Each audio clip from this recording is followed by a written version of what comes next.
नगर निगम की महापौर गरिमा देवी सिकारिया ने कहा कि हमारे विद्यार्थियों में स्कूली स्तर से ही पठन पाठक में नैतिक शिक्षा के साथ देश की सभ्यता व संस्कृति की पढ़ाई अनिवार्य है।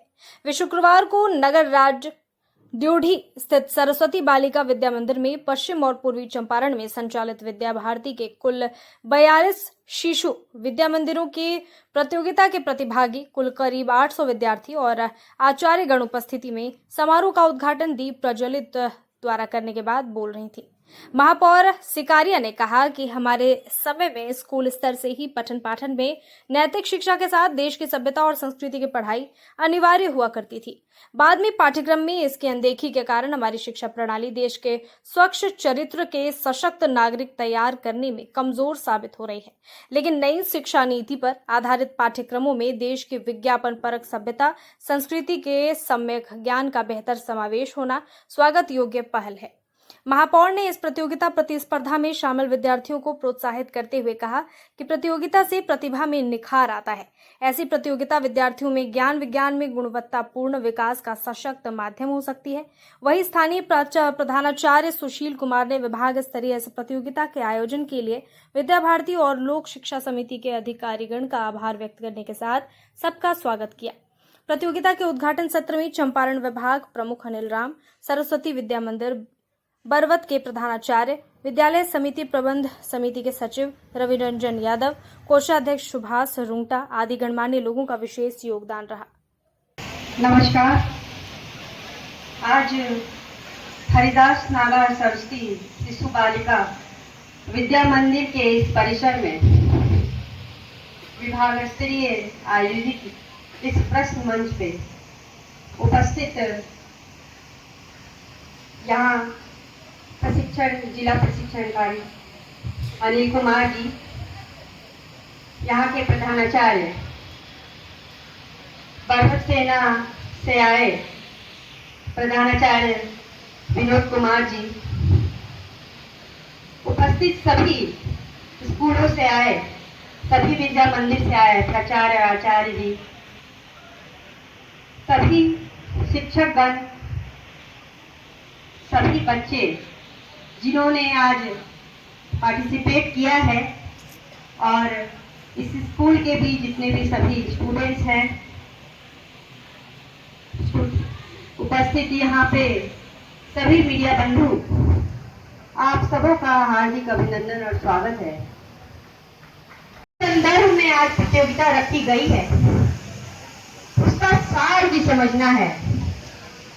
अभी अभी अनिल जी ने बताया कि किन्हीं बच्चों में शिल्पकारी सांस्कृतिक कला भी बहुत होती है। शिल्पकारी हो गई, चाहे नृत्यकारी हो गई और भी बहुत तरीके की कला जैसे ड्राइंग हो गई। आपको अपनी क्षमता को उभारना है, यही इस प्रतियोगिता का मेन उद्देश्य है। और समझिए कि वैदिक गणित हर जगह, गणित आपके आसपास हर जगह हर माहौल में गणित फैला हुआ है, समझना आपको है।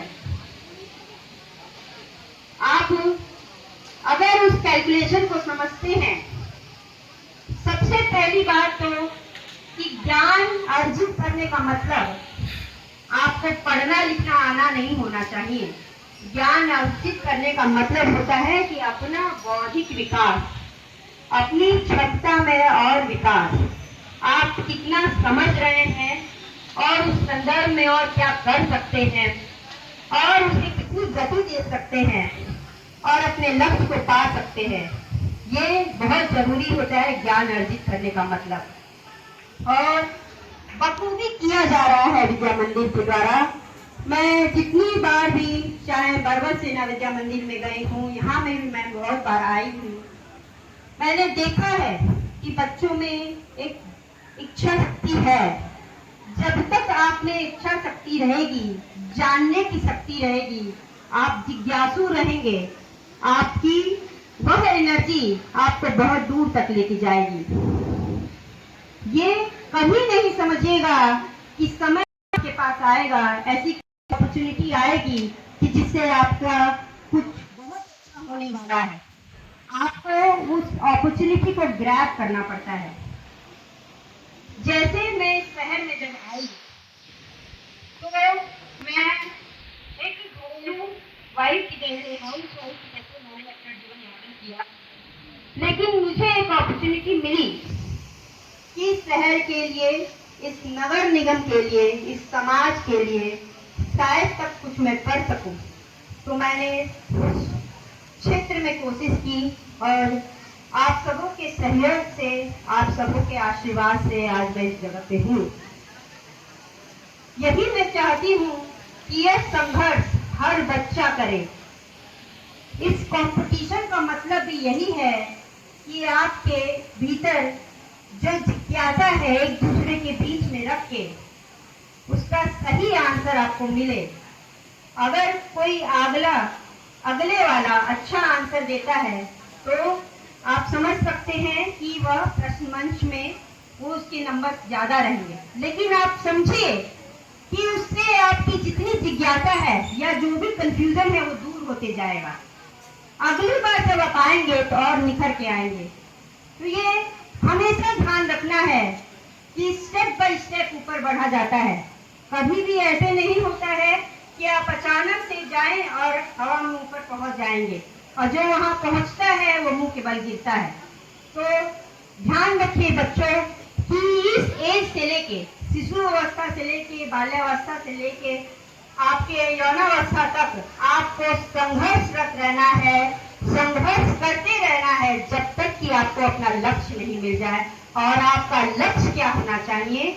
इस देश के प्रति भी आपकी ईमानदारी और निष्ठा होनी चाहिए। आप जिस क्षेत्र में भी रहे, बहुत जरूरत है आज इस भारत को कि विश्व में अपना परचम लहराने के लिए, अपने आप को जगत गुरु बनाने के लिए ऐसे बच्चे, ऐसे भविष्य निकल के आए जिनमें देश के प्रति निष्ठा और ईमानदारी भी हो। तो मैं आप सबों को शुभकामना देती हूँ आज के इस प्रश्न मंच के लिए, और बहुत बहुत बधाई भी देती हूँ जिन्होंने विभाग स्तरीय जो ये कंपटीशन करवाया है। इसमें बच्चों में बहुत ही अच्छा एक दूसरे से मिलने का एक बहुत अच्छा प्लेटफॉर्म मिलेगा, समझने की क्षमता मिलेगी, एक दूसरे को किस तरीके से समझा जाता है, कैसे आप रह रहे हैं, हम रह रहे हैं, कैसे हमें और आगे बढ़ना है, उनका लक्ष्य क्या है, हमारा लक्ष्य क्या है, और कैसे इस देश का भविष्य तैयार करना है। तो धन्यवाद, बहुत बहुत शुभकामना आप सभी को।